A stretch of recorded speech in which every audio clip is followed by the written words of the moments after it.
अस्सलाम वालेकुम दोस्तों, क्या हाल चाल है। उम्मीद करती हूँ आप सब खैरियत से होंगे। मैं भी अल्हम्दुलिल्लाह आप सबकी दुआ से बिल्कुल ठीक ठाक हूँ, खैरियत से हूँ। लेकिन हमारे जो पाकिस्तान की एक बहुत ही मशहूर शख्सियत है वो फ़िलहाल खैरियत से नहीं है। उनके बारे में ही आज बात करेंगे। हाँ जी, हम बात कर रहे हैं खलीलुर रहमान कमर साहब की, जिनके साथ ये जो 15 जुलाई गुजरी है, इसमें बहुत ही कुछ अलग तरह का वाक़या पेश आ गया। यूजुअली हम जो देखते हैं कि अगवा वगैरह के जो सीन होते हैं, किडनैपिंग सीन होते हैं, वो थोड़े डिफरेंट होते हैं, पर इनके साथ कुछ अलग ही ट्रिक वगैरह चली गई है। उसके पीछे क्या रीज़न है, क्या नहीं हो सकता, वही हम इस वीडियो में आज डिस्कस करेंगे। फिर आप लोग बताइएगा कि क्या रीज़न हो सकता है, क्या हम उस रीज़न तक पहुँच चुके हैं या नहीं, क्या हम सही सोच रहे हैं या नहीं सोच रहे हैं। बहरहाल खैर चलिए बात करते हैं कि जो वाक़या हुआ, पहले तो मैं उसके बारे में मुख्तसर से आपको बताती चलूँ कि जिसको इस बारे में नहीं पता हो तो ताकि उसको पता चल जाए। जैसे कि आप सभी जानते हैं कि खलीलुर रहमान साहब जो हैं बहुत ही मशहूर राइटर हैं, पाकिस्तान के बहुत बड़े-बड़े प्रोजेक्ट वो लिख चुके हैं।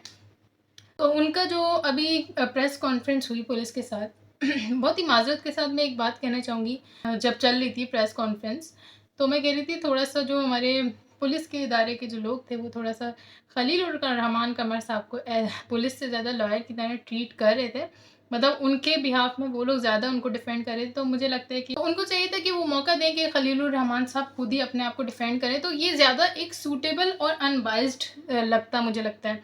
क्योंकि पता है क्या है, मैं ये खुद नहीं कह रही हूँ, बट ये जो मैंने देखने वालों के जो रिव्यूज़ पढ़े, कमेंट्स वगैरह पढ़े, उससे मुझे अंदाज़ा हुआ कि लोग इस चीज़ को नेगेटिव ले रहे हैं कि ज़ाहिर-सी बात है, आपको पता है कि हर इंसान इतना खुश नसीब नहीं होता कि उसको फ़ौरन से इंसाफ़ मिल जाए। पाकिस्तान की बात नहीं कर रही, दुनिया भर की ही बात कर रही हूँ। तो लेकिन कुछ ऐसी शख्सियत होती हैं जो कि स्ट्रॉन्ग होती हैं, फाइनेंशियली बोल लें, या उनका एक नाम होता है, वो फ़ेमस होती है, तो उनकी मदद कर दी जाती है जल्दी-जल्दी।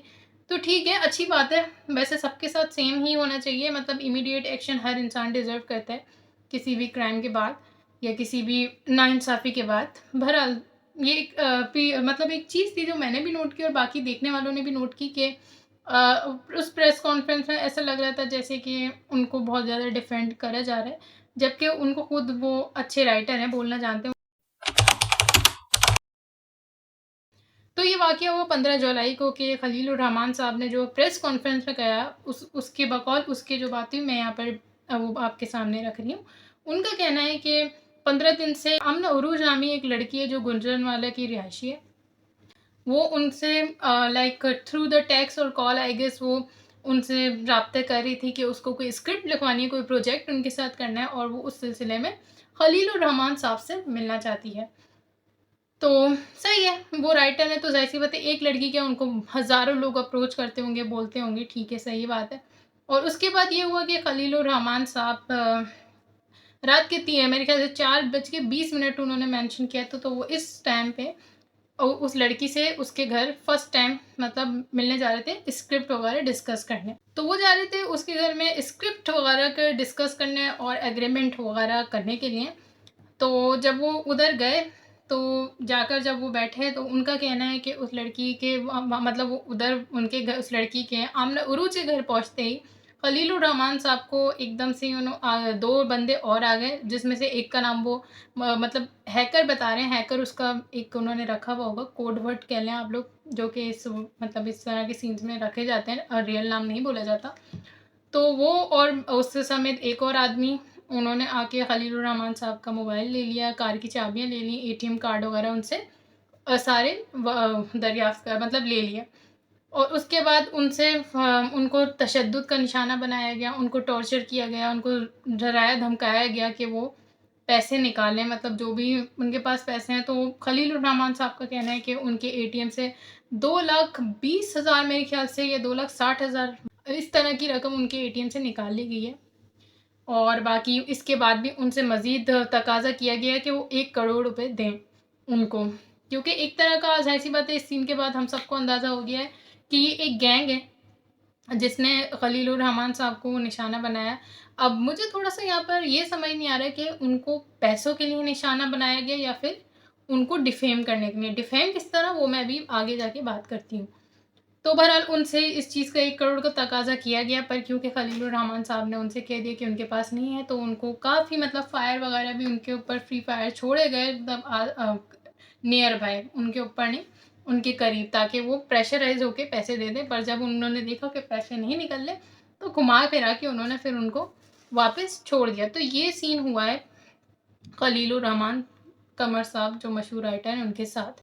तो यहाँ पर मतलब सीधा-सीधा हमें दिख रहा है कि एक गैंग थी, वो जो लड़की है वो भी उस गैंग में शामिल है, और सुना है कि एक और भी लड़की है जो मतलब 2 औरतें हैं जो इस गैंग में शामिल हैं, और मज़ीद लोग इस शामिल हैं, और इसके पीछे कौन है ये तो अभी नहीं पता चल पाया। पुलिस अपनी पूछताछ वगैरह जो भी प्रोसीजर होता है वो कर रही है। देखें क्या आगे सामने आता है। फ़िलहाल जो अपडेट है वो यही है जो मैं आपके सामने बात करी हूँ।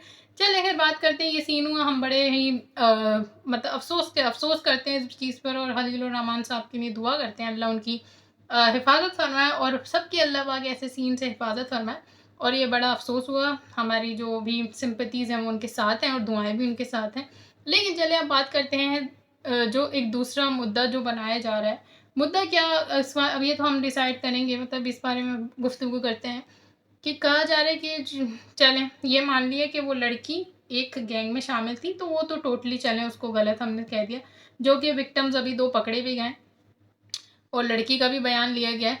तो बहरहाल ये तो एक चीज़ अब हो गई, इसको साइड में रखते हैं। बात करते हैं कि खलीलुर रहमान साहब खुद को बहुत ही मतलब एक रिस्पेक्टेड और फेमस राइटर माना जाता है पाकिस्तान में, और जबकि आपने उनकी जो बातें हैं, उनकी जो डिस्कशन है, उनकी जो डिबेट्स हैं, आपने देखी होंगी कि वो लड़कियों के बारे में कितना मतलब एक पोर्ट्रे करना चाह रहे थे कि वो एक लड़कियों की बहुत इज्जत करते हैं, in a good way, which is a good thing, करनी भी चाहिए। हर लड़की की इज्जत है जो कि हमें हमारे इस्लाम ने दी है, अल्हम्दुलिल्लाह। तो वो उस बारे में काफ़ी बात करते हैं, और काफ़ी इज़्ज़त वाले तरीके से एक तहज़ीब में रह के बात करते हैं। तो ये चीज़ थोड़ी-सी एक खटक रही है देखने वालों को, और सभी पाकिस्तान के जो रहायशीन हैं, जो लोग हैं, उनको थोड़ी-सी ये बात खटक रही है कि आप जब इतनी महज़्ज़ब पर्सनैलिटी अपने आप को दिखाते हैं, आप मतलब रात को 4 बजे किसी लड़की के घर में जाना, क्या आपको ये दुरुस्त लग रहा है? अब सुनने में हम सबको ये अजीब लगा, और प्रेस कॉन्फ्रेंस में उनसे ये सवाल भी किया गया कि आप रात को, इतनी रात को लड़की के घर पे जा रहे हैं, तो क्या ये ठीक है?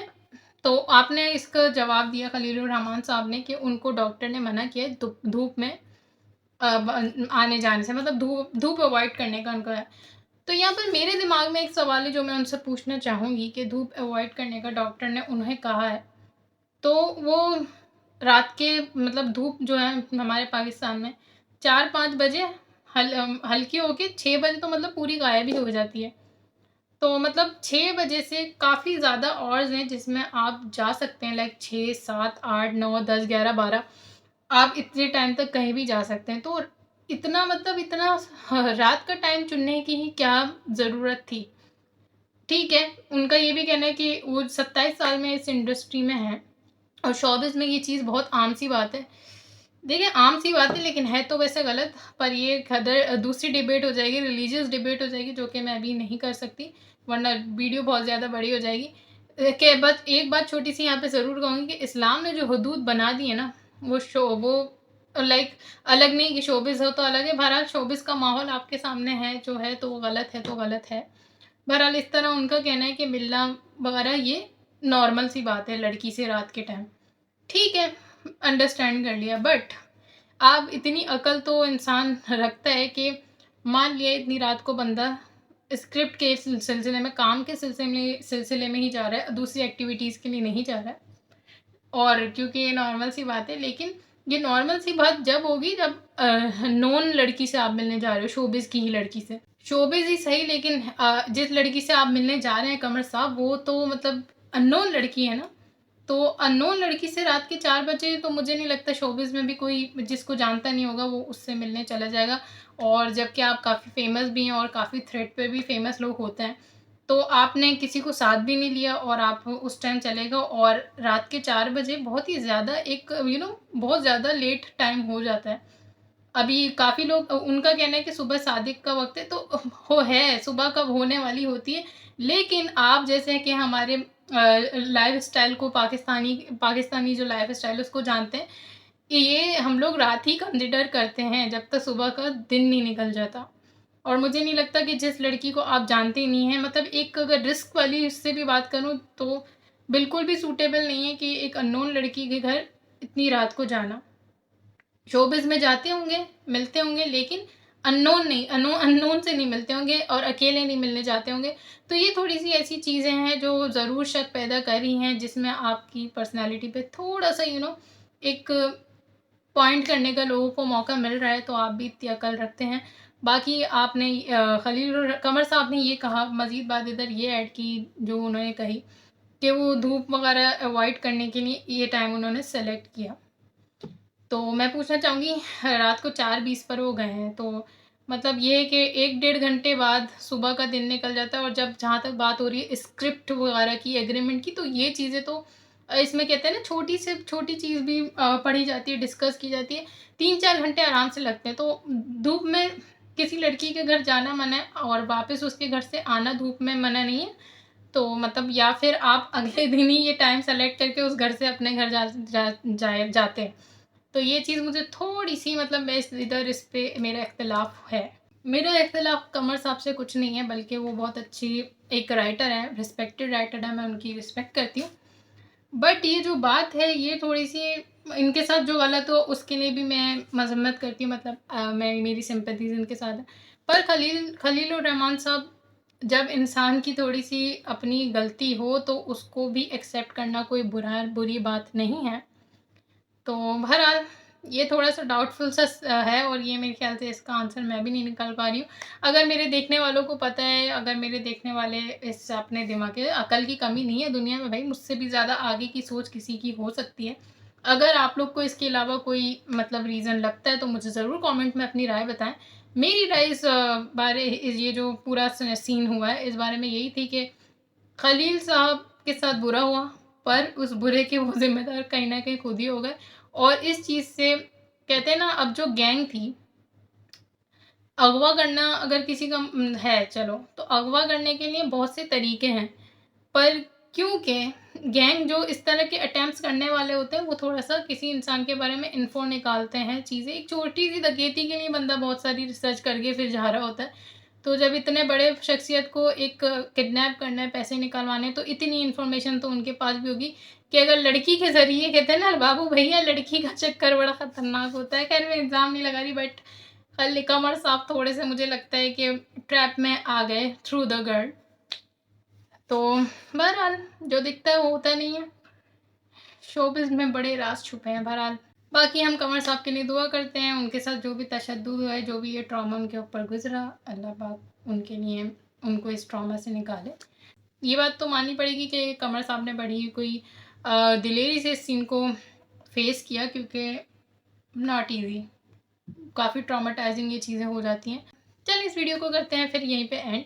अगर आप मेरी वीडियो से एग्री करते हैं, मेरी बात से एग्री करते हैं, तो please do subscribe my channel और अपनी राय कमेंट में शेयर करना नहीं भूलिएगा। बाकी अपना बहुत बहुत ख्याल रखें। अल्लाह हाफ़िज़।